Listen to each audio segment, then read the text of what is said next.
The coolest thing about having Loopold as a show sponsor is I've been an authentic, genuine customer of theirs for a very long time. I bought my first Loopold scope years ago.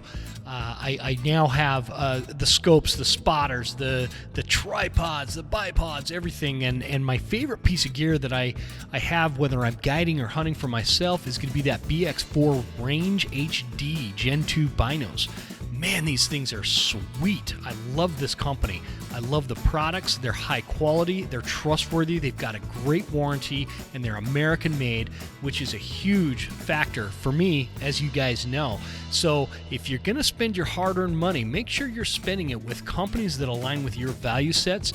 And if you're listening to this show, I have a feeling they probably align fairly closely with mine, and Leupold does just that. They support sportsmen. They support conservation. They support America, American jobs, American manufacturing, and high-quality products for a great value. You can't go wrong. Check it out at leupold.com.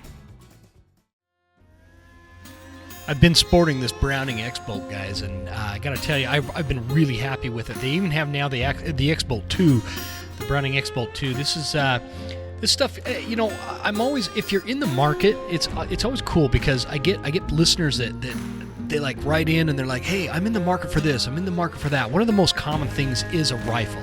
Like, what rifle do you recommend? And I don't know why they'd ask for my advice, but if you are, you can experience total accuracy with the X-Bolt 2. This Veritech stock is like adjustable. That's a really important feature with any rifle. So if you're longer or shorter than somebody else, you can adjust that stock.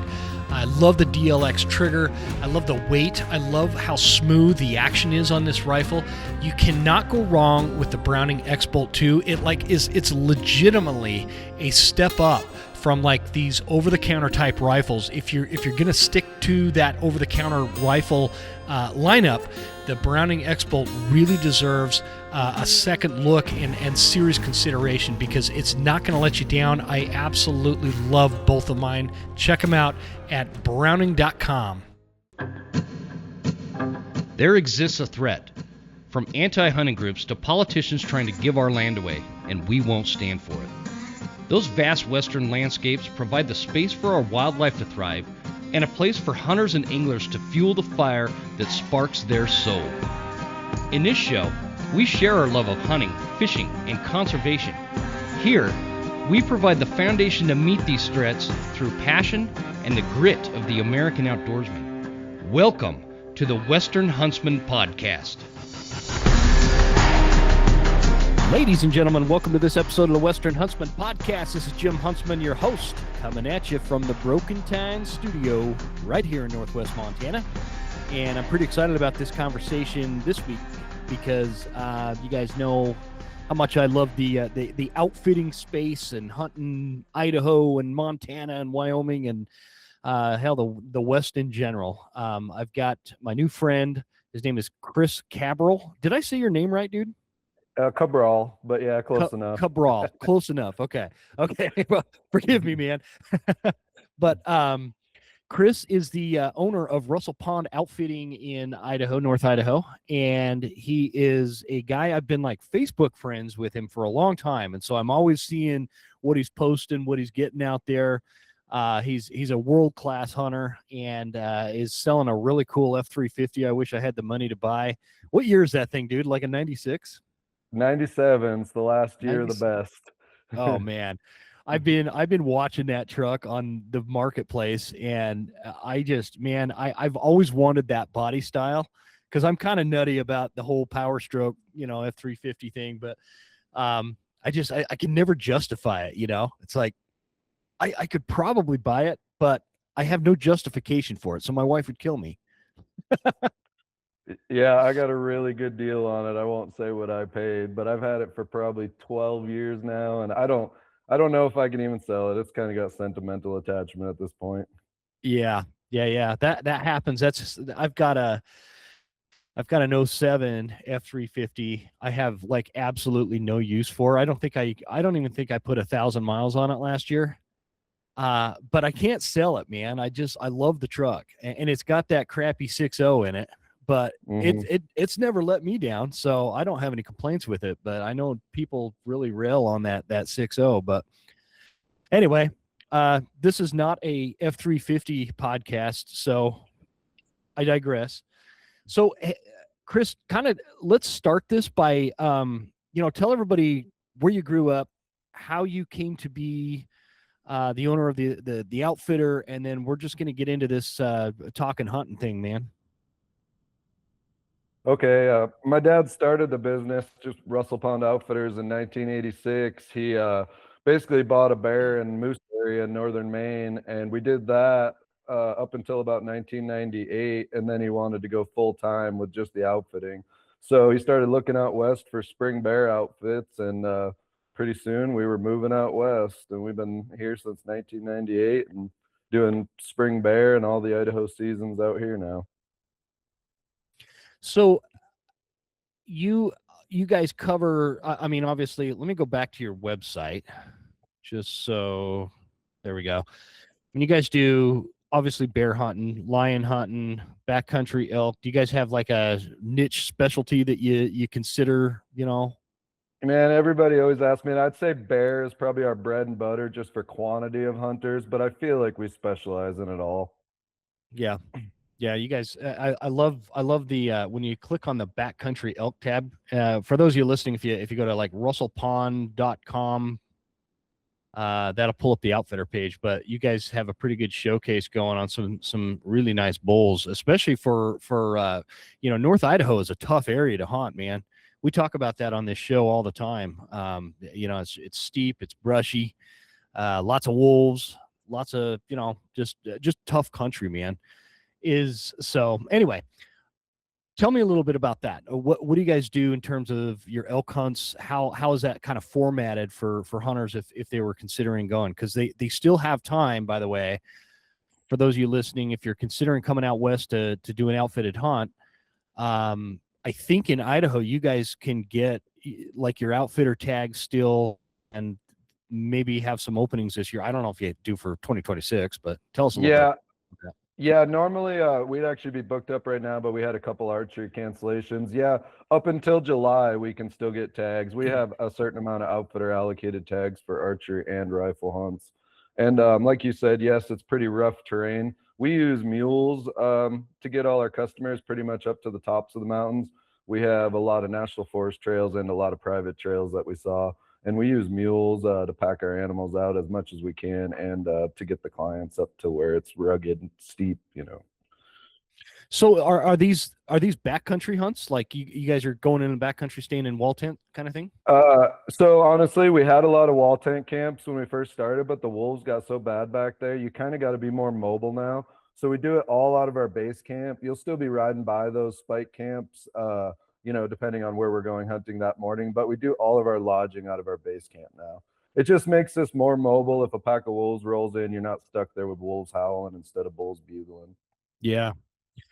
That is a problem, man. What I kind of want to pick your brain on that because the areas we don't need to give away the areas exactly where that's at and whatnot, but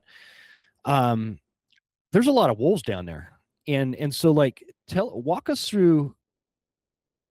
What do you think the wolves' effect is on an elk, and for how long?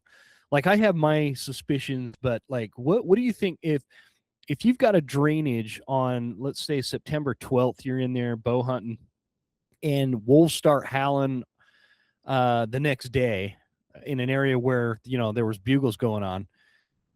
What do you think the effect is and how long before you go back to that area? Man, honestly, it depends on if they have a kill. If there's a kill, they could be blown out through that whole entire winter until the next spring. If it's just they blew through, you know what I mean, and spooked everything around it, they might quiet down for a day or two. But from my experience, as soon as those wolves are gone, those bulls will start talking again. The biggest thing is having a kill down in that same drainage where they're just living, or the den. The den is the worst. Within, I'd say, probably 20 square miles of a den site, got problems, maybe even more. Wow. Gotcha. And so how do you I'm thinking about that. I would actually, I would agree with that for sure. How do you guys tell if there's a kill down there? A lot of times You it's just just a find it? bird. birds, yeah, ravens Yeah. and eagles most of the time. And it just depends if you're in the same place and you hear them howling multiple days. They're not staying there multiple days unless there's a kill or there's a death, typically. Gotcha. That stuff Gotcha. Gotcha. we Gotcha. find we find out a lot of that stuff in the summer when we're doing the scouting too. So you'll find out from year to year your honey holes kind of change a little bit. Mm-hmm. Yeah, for sure. Do you feel like that's the same with bears, like the way it is? I don't know. Like for elk, what you just said, there's a honey hole, and I have back when I lived on the Idaho side, I had a honey hole kind of in the vicinity of where you're hunting down there. I would Hmm. say vicinity meaning driving it wouldn't take very far to get there or whatever. But every year, the drainage that was like really active would kind of switch, every year, like they'd be a ridge over or a ridge backwards or whatever. And I think that's pretty normal with elk in most elk country. So what about with bears, man? Does that, if you got a honey hole with a bear, cause you guys, your outfitter, you guys just have a lot of experience with bears. Mm. What changes year to year for bears and with bear hunting and whatnot? Man, the biggest thing I notice is big bears are always in the same areas, and I'm not so sure if that's habitat necessarily or sows bringing them there. But it seems like all of our, we could run 75 baits, but all of our biggest bears will literally get killed off the same 5 baits every year. It's Yeah. so weird how consistent they are, and it's kind of almost weird on, consistent on color and what week they'll come too. Certain baits will be like the second week of June, you'll kill a big chocolate every single year. Rhyme or reason, I'm not really sure why, but just how it works. They're very consistent on baits. I want to talk about that. We got a lot of bear baiting listeners in this audience, and I just had my buddy Steve on that, and one of the things I was telling him, one of the biggest heartburns I had moving from Idaho to Montana is this part of Montana we can't bait because we've got kind of a grizzly problem here, and Yeah. so we're not able to bait. And I really miss baiting bears because it's just a lot of action. And you could be real selective. Like you said, if you're going for that big chocolate bear or whatever, I really miss it. So I kind of like this topic, man, and spring bear's coming anyway. How, Mhm. give me the rundown. How do you set up your bait sites? What are you using? All that kind of stuff to kind of, I don't know. I love this discussion. Okay, so basically, we start baiting April 15th. We use all sweets, everything I do. I don't use any rotten meat, anything stinky. I just got 44,000 pounds of cookies, so I got a whole Wow. semi load of cookies. We do mix other stuff in. I always try to tell people bears are just like people. If you try to feed them the same thing for 8 weeks, they will get sick of it. I'm not saying they'll totally leave your bait. They'll just be less consistent and wander to other people's baits if you have other baiters in the area. My trick is to feed the crap out of them and try to switch up your bait from not only season to season, but like mid-season too. If you could switch from cookies to donuts, or something like that, throw in some gummies, licorice, that kind of thing. We try to change it up almost week to week, honestly. So how you're setting up? Are you using like a barrel?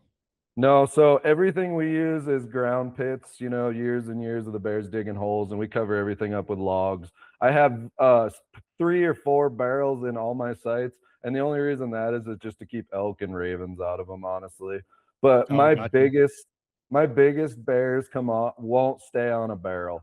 Like they just get bored with it. They're not getting food fast enough. My biggest bears are always killed off of like ground pits, covered up with logs and rocks and stuff. Gotcha. That must be, yeah. I've noticed.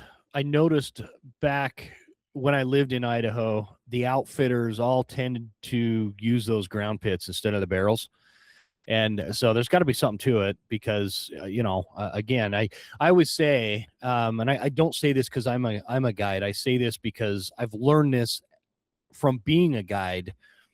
Is guides have unique perspective from a standpoint of you guys hunt with all skill levels, all physical, limitations, all abilities and personalities, and so it puts you guys as a guide. like the experience you get out of one season equates to like 10 years of hunting by yourself, or just as a non-guide, right? You just get a lot of wild experience, and you learn a lot. And so I always kind of I learned that when I was baiting on the Idaho side. I'm like, man, the outfitters don't do it this way. They're not hiking in a 55-gallon barrel on a pack, and that like I'll never forget, man. I was packing my barrel out after season closed at the end of June or whatever that was, and I would take ratchet strats, and I would ratchet these barrels to whatever freighter pack I had or whatever. And I'm coming out, and all of a sudden these dark clouds come rolling in, and it's thundering and lightning, and trees are falling down all over me. And I was freaked out, man. And I, it's not my first rodeo in the mountains. And so to freak me out like that, it was serious. But I had lightning crashing within like 100 feet of me. I could feel it. I could feel it radiate towards me. And I've got this big steel drum on my back. It was a bad circumstance. I barely, I feel like I just like made it out by the skin of my teeth or whatever. But I remember that was a time where I was like, the outfitters are not packing these barrels in. Why the hell am I doing it? You know what I mean? It just doesn't make sense. So I kind of, if it was about that time when I'd moved to Montana, and now I don't get a bait I could. I'm real close. I'm right on the Idaho border. I could pop over there and just get a non-resident tag and do it. But, the bear hunting over here is pretty good without baiting. So I just haven't yet. So anyway, I had a question for that. Oh, that's what it was. You're putting the sweets in the hole. I get excited, man, when we're talking about bears. What are you using? Do you use anything to like attract the bears to the bait site? Like I use these big scent ball things or whatever. What do you guys do? I don't know if I want to tell those kind of secrets. Okay. You Only don't have because to. I know my competition will be listening to this. But yes, I'm huge on scent. I think scent is more important than bait. No, nothing's going to eat the bait if you don't have scent to bring them there. So Okay. I run 3 different kinds of scents, and it's very expensive from all different places. And yeah, that's the one thing I don't want to say. Just my That's exact okay, brand man. of scent. But Yeah, no. I don't think enough people realize how important scent is. They're trying to use a little vanilla or anise oil on a Q-tip, and you want that scent to spread miles. When my baits are hitting, and obviously my sights are probably 20, 25 years old, so they're pretty developed, but my scent's blowing 5 miles, and it's bringing bears in, not even just from Idaho. I'm pulling bears from your way. Yeah. That's where my bear went, huh? Yeah.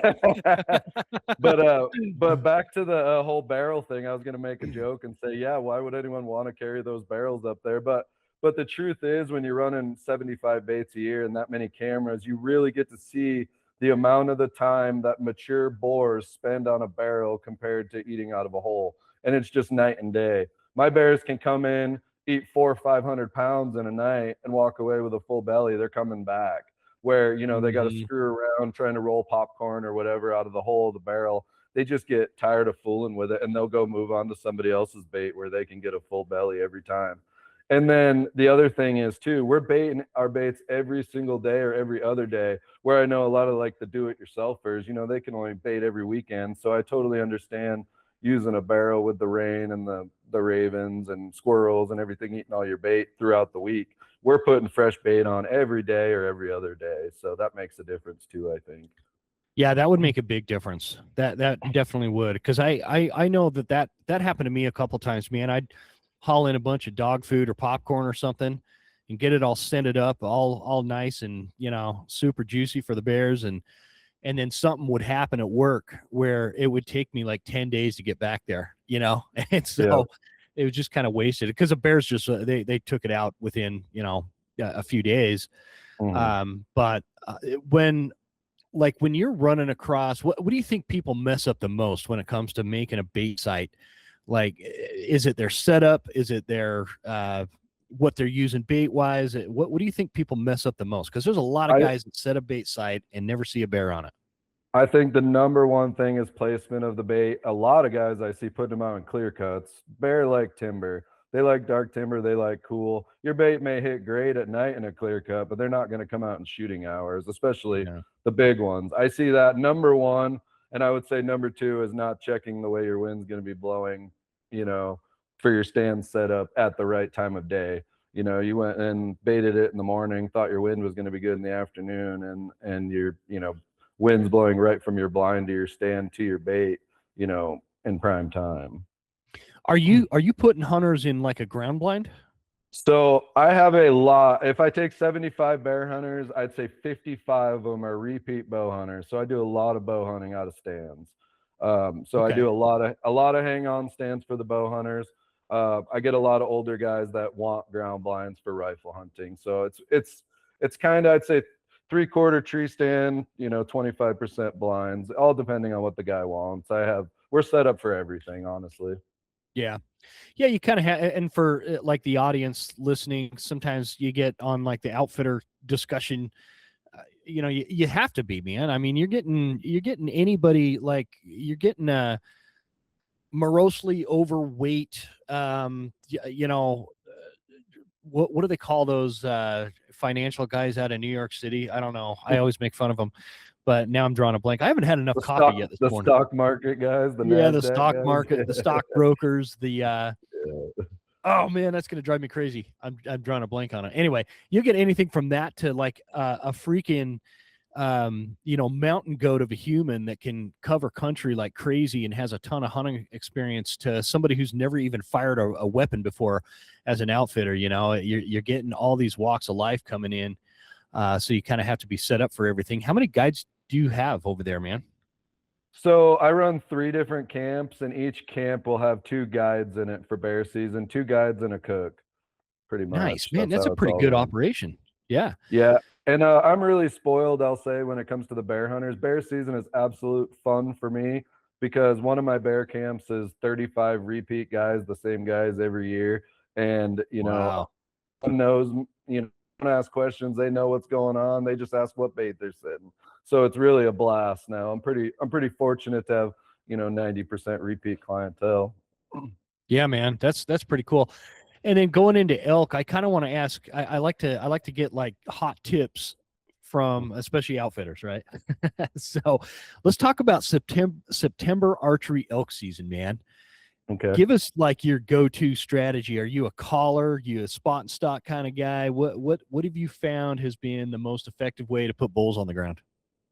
I'm a caller, and I really like early season the best. That from August 30th to September 6th is my favorite time to hunt personally. Obviously, I like to guide more towards the 12th to the 17th just for clients, you know, I'm hearing the bugles and everything.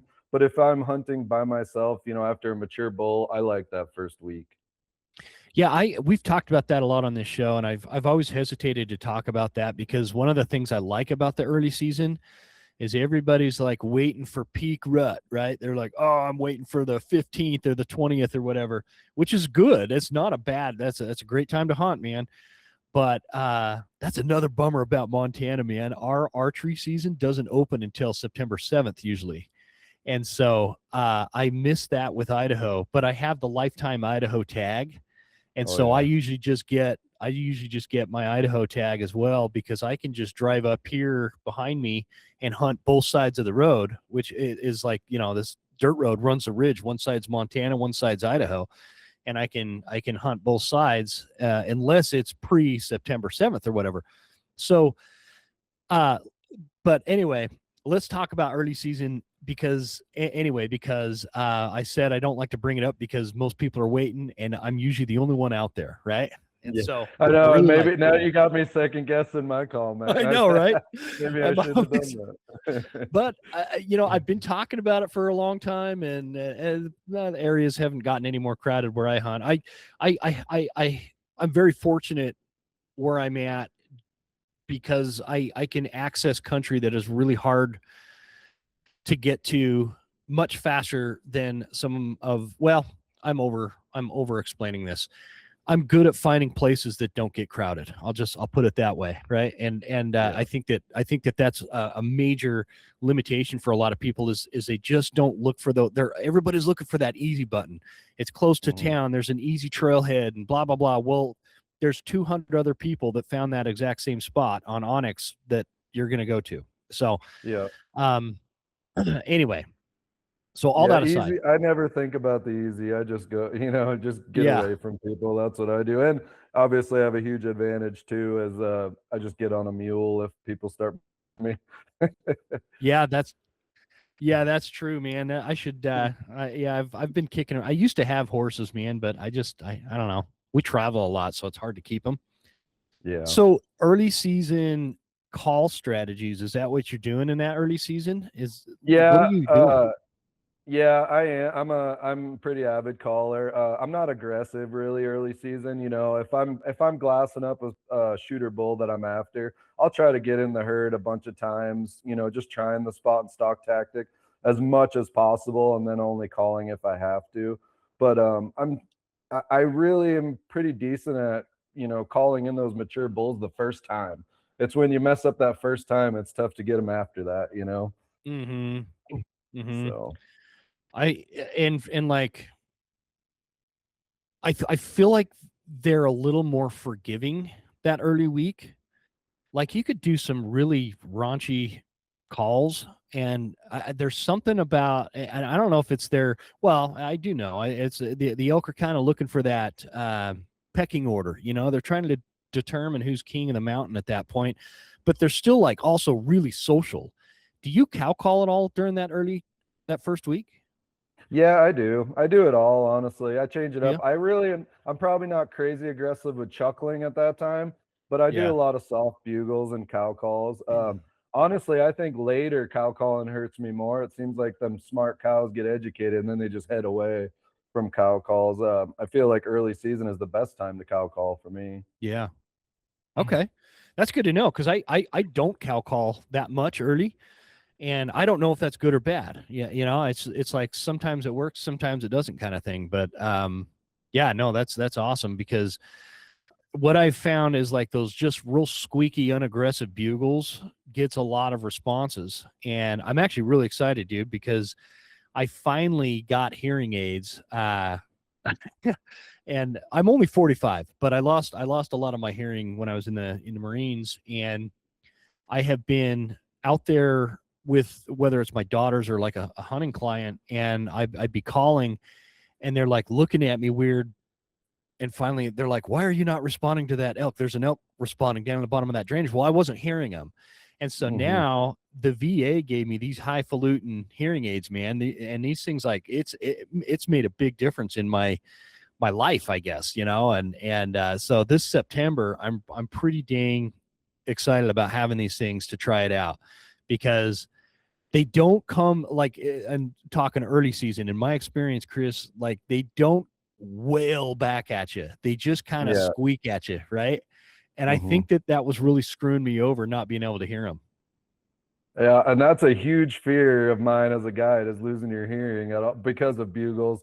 I've had so many Yeah. years. I think what really hurt my hearing is cat hunting, guiding cat hunts, and you always got your hunter shooting over the top of you, and you're never plugging your ears because you got your pistol in one hand trying to defend your dogs and make sure everything goes right, or trying to video. I'm not, I've Yeah. been more careful plugging my ears the last several years. Yeah, I would be, man. It like it's weird because what happens, or well, for me, like I have that tinnitus thing. Some people call it tinnitus or some weird name, but I call it tinnitus, and it's that constant ringing in my ear. It's like just this Hmm. constant tone in my ear. It's always there, and it doesn't drive me crazy just because I'm so used to it now. But what I found is because of that, and it's from rifles, it's from gunfire. Um, you don't notice how much you're struggling to hear because it's like this subtle little change every year. and Yeah. and I finally, my wife was like, I would, it piss her off because she'd say something I didn't hear her, and I'd have to say what a lot, and she's like, you got to go get your hearing checked. So I did, and one of the reasons that led to that is I was actually, it was in fact, it was week one archery on the Idaho side. I had my daughters with me, and I'm bugling and walking along, and the girls keep looking at me all weird, and this keeps going and going and going. And finally I'm like, girls, what are you looking at me like that for? Am I doing something wrong? And they're like, Dad, there's elk bugling at us above us, below us, to the right. on the other ridge, they're like everywhere, and you're just ignoring everything. And I'm like, are you serious? I didn't hear a single bugle. I didn't hear a single one of them. And so I finally got to the point where I broke down. I went and got my ears checked, and the lady doctor, she was like, the VA doctor, she was like, okay, so yeah, you really are deaf. Like, you really can't hear. And so she checked me twice, because when they're doing it through the VA, I know this is like a dragging on story here, but when they're doing it through the VA, they're trying to, find out if you're faking it or whatever, just to get the disability rating or whatever, and so I was pretty plain up front. I don't care about the disability rating. I just want hearing aids. Help me buy the hearing aids, because they're pretty expensive. And so she checked me twice, scored the same, told me how deaf I was, and like 2 weeks later, I had these $7,000 hearing aids in my ear, and it's just changed my life, man. So anyway, gosh, I got us off track, man. Oh, that's all right. Yeah, but that's cool though. See, I think with me, I have a 70-year customer. He can't hear anything. I feel like my hearing's great, but then the next week I'll have an 18-year-old customer that's pointing at bugles that I didn't hear. Yeah, man, you should go get it checked. Go get your hearing checked, and if you can get some hearing aids, like I got these ones that they're like Bluetooth to my phone. So now when I'm on the phone, I'm just talking through those, and Oh, that's cool. I don't have to hold the phone up anymore, which I had a hard time hearing before. And so anyway, those of you guys listening, if you can go get your hearing checked, I'd highly recommend it, because I guarantee you, it has cost me some notch tags with elk, man. So anyway, I Yeah. want to go back to what you were saying. You feel like as we get into the later parts of September, um, like you feel like the cow calling kind of affects your ability to call in bulls. Talk to us a little bit about that. What's your theory? Uh, what I see, and yeah, I wanted to go back there too. Early season, I feel like the cows are looking for harems to develop just as much as the bulls are. So I think a lot of times when you get a bull with a few cows and he's trying to get everything together, you'll end up calling all those cows and calves right to you. And a lot of times you'll get a shot at the bull early season. I feel like as the season goes on, those same cows get educated and educated every day you're out there trying. Pretty soon they're almost hurting you on those big bulls. They're the ones walking away and leading the bulls. It's not always the bulls just pushing the cows away. In my opinion, I see a lot of times where those cows are, and we get cows, we don't have a cow season. So it could be a 20-year-old cow Yeah. who knows me and she just had enough, and will take the whole herd away from me. No, man, you nailed it, dude. I think that is absolutely the case. Everybody thinks it's that big herd bull that's in charge of the dynamic of the herd at that time. No, man, it's that lead cow. She's in Mhm. charge. If she decides she's going to go, everybody's going to follow her, including the big bossy bull. And so I think that's an important point. It's why killing the herd bull, I think, is really, really hard. Mhm. Because those cows are usually quite a bit older. They're wiser. They've been through several hunting seasons. They've heard a lot of callers over the years, and yeah, they're definitely making that call. Have you ever seen like that? It sparked like this other thought here on that kind of subject. It's like kind of the same thing. Whitetail deer hunting in November. You know how the bucks get all psycho and they drop their guard. They're just like whatever. They're like a bunch of teenagers at prom, right? The If you've ever hunted an area where you're kind of seeing the same does, like let's say you got a private tract. Do you guys do any private land hunts or whatever with the outfitter? No, we used to. We have 400 acres, but it's just not big enough to do it on. But we hunt it ourselves. So yeah, we have the same resident 20 does around all the time. Yeah. And I don't know if you've ever seen it where the doe is generally more aware and you've got the buck hanging around her, right? And that buck will come and sniff her, give her a check. She knows if you're there, and she'll run that buck off. And Hmm. I've seen this happen because she knows she's not necessarily in danger, but she knows the buck is, because she's been around long enough to see a lot of bucks go down that come and scent check her. Have you seen that? Is that kind of similar where you're at? Oh yeah, definitely. I'm a firm believer in that. And I hunt Oklahoma and Kansas a lot too, where we don't harvest a whole lot of does down there, and it's definitely Yeah. that way. Those does know they're not getting shot, and they will try to protect the buck for sure. Yeah. Yeah, man, it's interesting. They do that. I've seen. I had this client on this private tract we were hunting, and he'd gotten an elk, and so now we were kind of focused on finding him a big buck, right? And because you can get the here in Montana, you get the buck, the elk deer combo tag, basically, whatever. But anyway, yeah, this buck's coming in. This buck's coming in. I could see the tops of his antlers, and that doe, she like knew that we were sitting in this brush, and I was using one of those Phelps grunt calls or whatever, and they work good, but I'd stopped using it because the doe was there, and I knew if the doe's there, that buck's going to probably come out and give her a little scent check and whatnot. And so yeah, man, as soon as that buck started getting close, that doe, she knew we were there. She turned around and ran like 100 yards, and it's not like she chased the buck off. What she knows is that buck's going to chase her. All And of her, so yeah. she just takes off hauling ass 100 yards away. And that buck, sure enough, man, as soon as she ran past him, he went trucking right behind her. And it's so interesting. I haven't seen mule deer do it like that. Have you? Like, what do you notice with mule deer during the rut? Is there anything? No, well, first of all, like where I hunt and we do most of our hunts, the mule deer don't really rut there. They move out. We get as soon as we start getting snow, they kind of push down. So all of our mule deer are usually shot in October before the rut even starts. So I Yeah. don't really get as much experience watching the mule deer rut as I do whitetail and elk. Yeah. Well, in Idaho, good, bad, or indifferent, most of those mule deer seasons, from what I remember, kind of shut down before it gets like peak rut type phase. Usually it's like by the 10th of November they've got it all shut down, don't they? Yeah, exactly. November 9th, I think, is the last day. Yeah. Yeah, and there's a lot of talk over here in Montana. There's a lot of ruckus being raised because we have this big 6-week gun season, that runs from the end of October to, the end of November. And these mule deer, when they get in the rut, like they make major mistakes, Yeah. and so they just get wiped out. And there's a lot of guys pushing over here for closing, kind of following Idaho's lead on closing it down for mule deer during that time to help bring these numbers back. But then you've got the other camp that is like, this is our hunting season that we love, and this is how we've been hunting our whole life, and you better not shut it down. Yeah. So I don't know what to do. I don't know if there's a right or wrong answer. Walk us through. Here's a good one for you, dude.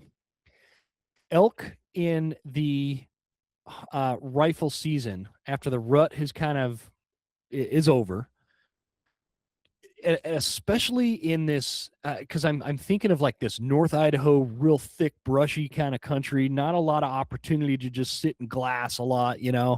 I mean, it's there, you can do it, but not like if you're hunting central Wyoming or something, or southern Idaho. How do you go about getting clients a shot on a bull during that rifle season? Pardon the interruption, but let's take a quick break to hear from our sponsors. I only look for a few things when it comes to a hunting pack. And I've run a lot of different packs over the years, between my time in the military to when I was a kid running around the mountains with that Vietnam-era Army-Navy surplus one I bought, to all the packs I've had now, some very high-dollar ones to some very cheap ones. There's a lot of things I like, but the things that are important to me is it needs to be water-resistant, it needs to be good at load-bearing, it needs to, help prevent that sweat that builds up between your back and the actual pack that drives me crazy. And it needs to be functional. I like to have the proper pouches and a good belt pouch and things to set up and accommodate the way that I like to hunt. Man, I tell you what, the Mystery Ranch has achieved all those things in both packs that I have, between the Sawtooth 45 and the Sawtooth 65. You can also get the Beartooth 85 and the Marshall 105, depending on how much time you want to spend in the backcountry. I couldn't recommend this pack more. It's super functional. It's great at packing meat. It's great at packing everything that I need for the day, whether I'm guiding or if I'm just hunting. It keeps the water out. Super functional pack. Couldn't recommend them high enough. Check it out at mysteryranch.com/mysterium and let them know the Western Huntsman sent you. Thanks for listening. Thanks for those who support our sponsors. Let's get back to the show. I was about to say that is my toughest time of year. I definitely have to work the hardest. One thing I'm pretty fortunate with is we got together with the Forest Service and the Rocky Mountain Elk Foundation several years ago, and we did a lot of prescribed burns. So I have a lot of burn area in my country where I can do a lot of glassing, and that really helps me out. Do you run a lot of rifle hunters during with the outfitter? No, we've downsized a lot. I do 2 weeks of 4, so I only do 8 rifle hunts now. When I was younger, we probably did 30 a year, but that just the elk population isn't there anymore. So if I do 8 rifle hunters a year, I'm doing 50% and above and keeping the customers pretty happy. Oh, really? Okay. Yeah, that's pretty good, man. 50% and above. That's really good, actually. Cool. So yeah, I don't know. It's always tough. Like for me, when I started guiding, I had like maybe 2 seasons under my belt pursuing elk with a rifle. My whole life, I've been a bow hunter. Right. And so when you're talking like this thick northern country, the ability to call and get responses and communicate with these elk is all I knew. Right. And so it's taken some time to getting creative, trying to figure out where these elk are holed up, because our season is way later than Idaho's. Like we're out of, our archery season goes towards the middle, towards the 20th of October, actually, before it ends. So yeah, we have that week late start, but it goes into October quite a ways, which is kind of nice because I'm finding, man, these elk are pretty ruddy still on like October 10th, roughly. And, so it can really work out. But anyway, most of our rifle seasons in November, where they're kind of transitioning towards that winter range. And so you just kind of have to get creative because there's not a lot of stability in terms of like their behavior. It's like, oh, they're up high today, but tomorrow they're down low. And the next day they're somewhere in between. We don't even know. I think maybe aliens abducted them. They're gone, and so you just have to get really creative and watch for those feeding areas and whatnot. But, I'm just always looking for anybody that has some hot tips. Those burns, why are the elk in those burns all the time? Just the most feed for sure. They're all about 3 or 4 years old, so they definitely have, a lot of feed in them. I think that the wolves don't like to be out in the open either. A lot of our open ground, the wolves kind of leave them alone because they don't want to get shot at either. So it seems like the wolves are going back the other way and kind of hanging more to the open ground a little more because they can see so much further and feel safer. Do you guys do a lot of wolf hunts there specific, or is it more like, hey, grab a wolf tag while we're elk hunting? So we talk everyone into buying a wolf tag, even our bear hunters. Every single person that comes with us buys a wolf tag since they're only $31. I actually hired Robert Roman to do my wolf hunts. He's one of the best wolf hunters and trappers in the state. I think he's got like 75 personally. So he does my wolf hunts for me now. We were doing them for years, and we started off with great success the first couple of years, but then it just got tougher and tougher each year. Yeah. It's amazing how much more, like, you talk about educating elk, right? And like elk have this short-term memory though. They don't remember from last season nearly as well as a wolf remembers getting shot at, like going out in the open, like you were saying. They have wolves have like this innate long-term memory. What'd you say his name was? Robert Roman. How does he pursue him? Is he calling him, or is he just? Yeah. So basically you drive around the truck or on snowmobile till you find the freshest overnight tracks and then walk the tracks up and then try to call them in with electronic calls. But he's a really good trapper too. So he knows a lot of just the good spots. He knows where they're hanging, he knows where their dens are, he knows where they're making most of their kills. So that helps out a lot. Gotcha. Do you feel like, again, this is an important question for you specifically, Chris, because you've been hunting this area since the late 90s. So you've seen from like pre-wolf to peak wolf to, whatever it is now.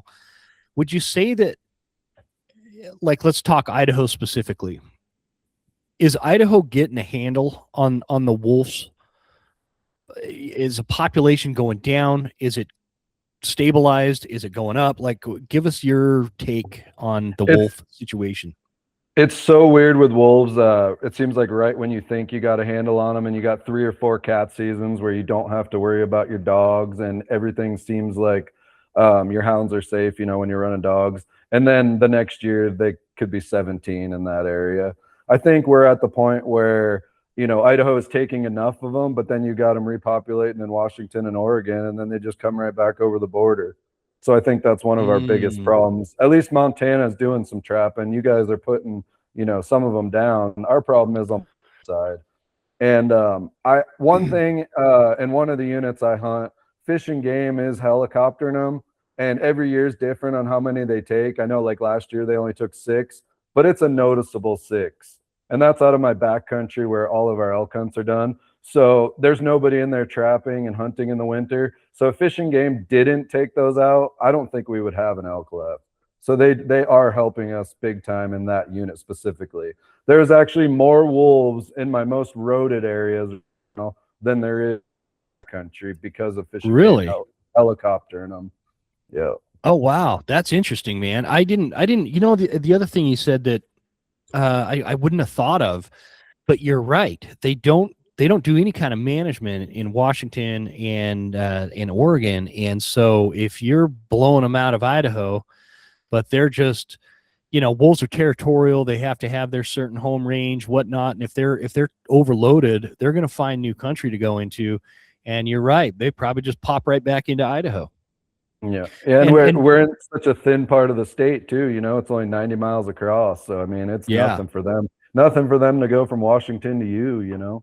Yeah, exactly. No, that's nothing. They can do that in a couple of days, basically. So, yeah, Montana. I'm hoping that they let us get a little bit more aggressive. Like our trapping season for wolves is only, I think it's either a month or 6 weeks. I can't remember. I just got certified to trap wolves this last year, but I still have to do the field day in order to go out there and do it for Montana, and they ran out right before season of classes left, so I didn't get to do it this year. But I'm planning on it next year. But it's a quick season, man, and it's like one of the trappers around here was telling me, they're like, man, if you don't get a wolf in the first 2 weeks, after that, the wolves they're kind of onto you, and they're not going to go over there, because there's only so many times you can go check your traps before the wolves kind of catch on to that routine or whatever. And so, and that made sense to me, because we've got a pretty good pack right behind me on the mountain where I live here. Because I can hear them on my back deck sometimes at night howling, and so I would like to see Montana get a little bit more aggressive. Idaho kind of sets the standard with wolf management, in my opinion. They've been pretty aggressive. The one thing that sucks though is we just lost 4 months of our best wolf trapping.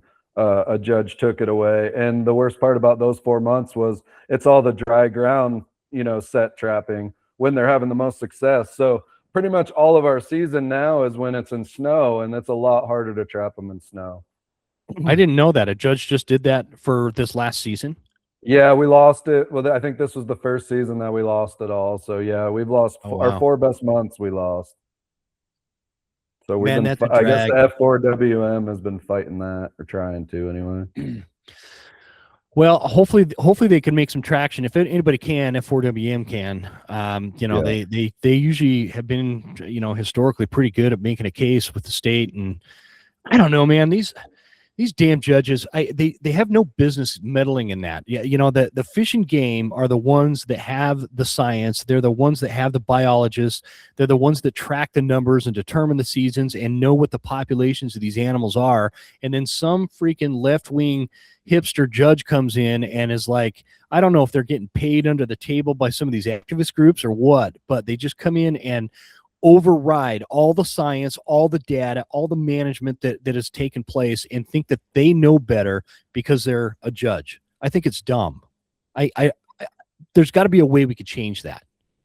Yeah, I completely agree with you.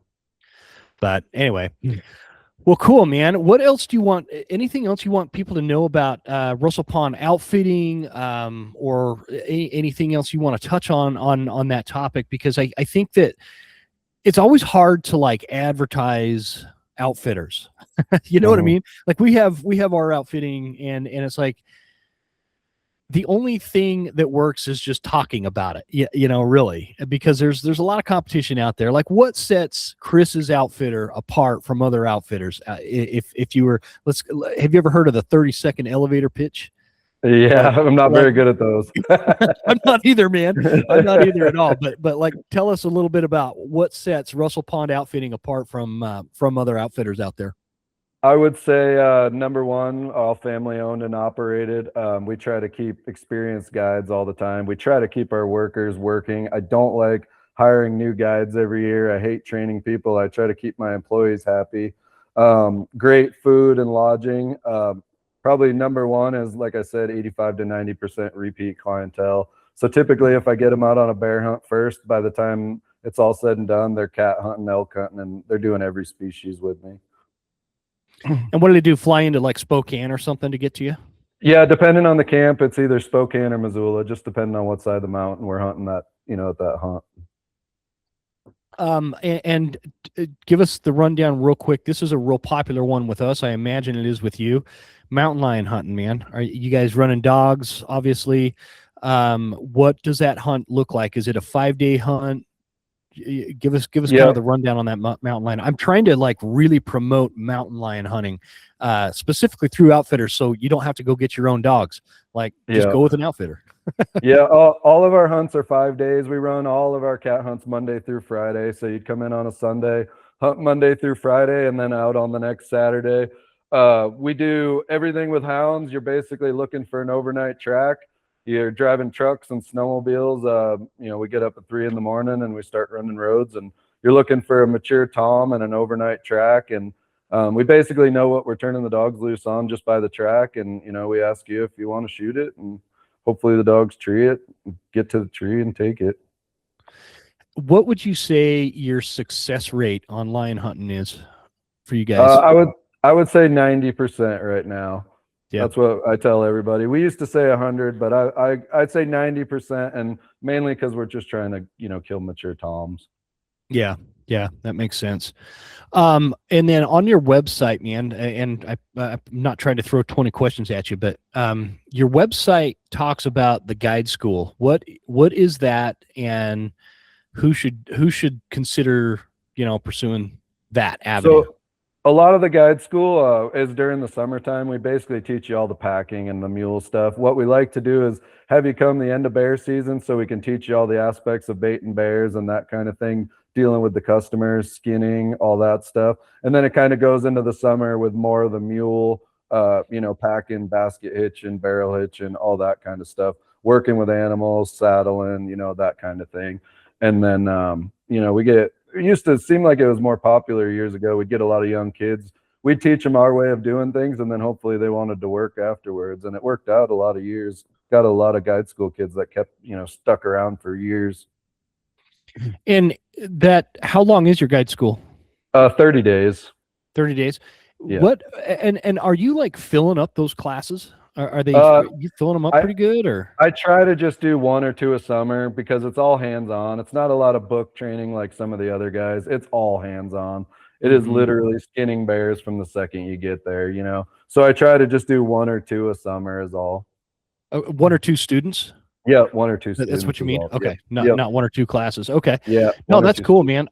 I love the concept of guide school. Our outfitter, they did do them. I don't know if they're going to keep doing them just because they're really hard to fill, Yeah. But I love the concept of guide school because I think that even if you're not planning to be a guide, you just get so much out of it. But to your point of learning some of the stuff, like the basic things like skinning a bear, for example, man, if I could go back to my 20s when I didn't have responsibilities and families and mortgages and, all that kind of stuff, I would love to do a guide school, and I would have started guiding back then, at least for a couple of years, because you young guys have this great opportunity out there where before you're tied down with young kids and all the, responsibilities that come with that, if you could start at like 18, 19 years old, hit a guide school and, hit up Chris here or whatever, and then spend a couple of years guiding, the rest of your life as a hunter, is going to be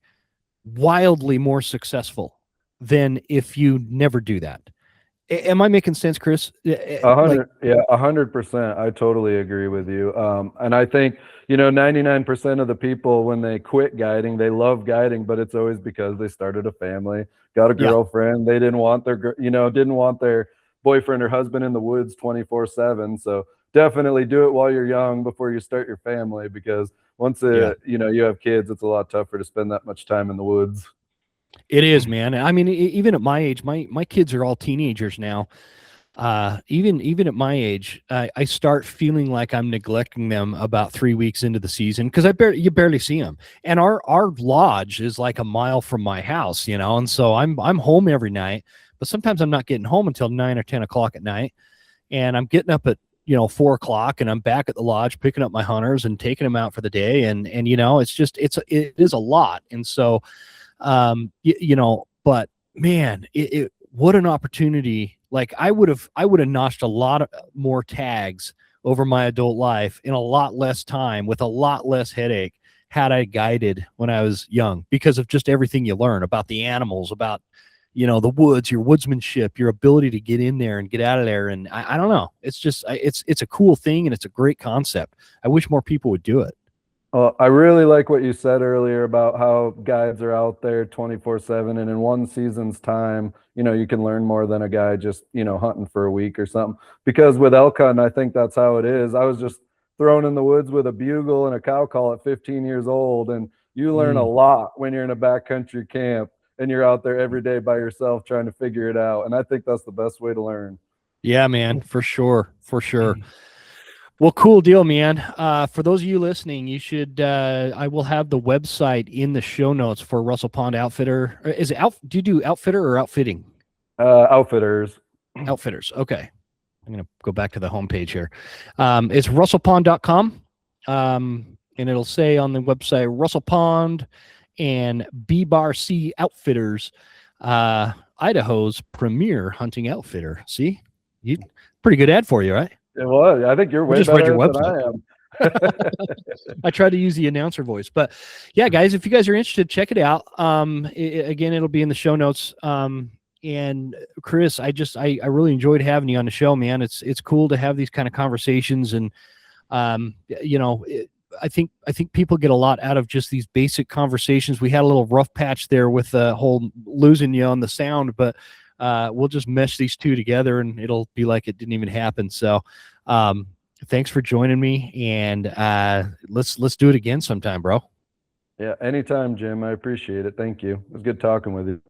Yeah, you too. So and for those of you listening, thank you to Precision Pay, Easton Archery, Browning, Mystery Ranch, and Loophole Optics. And I would be remiss if I do not mention Phelps Game Calls, because without my buddy Dirk, I wouldn't have been connected here with Chris. We have a mutual friend, Dirk Durham, and it's in fact I'm about due to get Dirk back on the show. I need to probably rattle his cage there and set it up.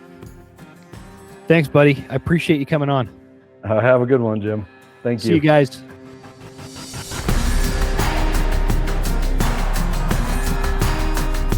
You made it. That's the end of the episode. Thank you so much for tuning in. Please make sure you're following us on Instagram at The Western Huntsman, and write us a good review at Apple Podcasts. Thanks, guys. See you next time. Stay Western, and I'll see you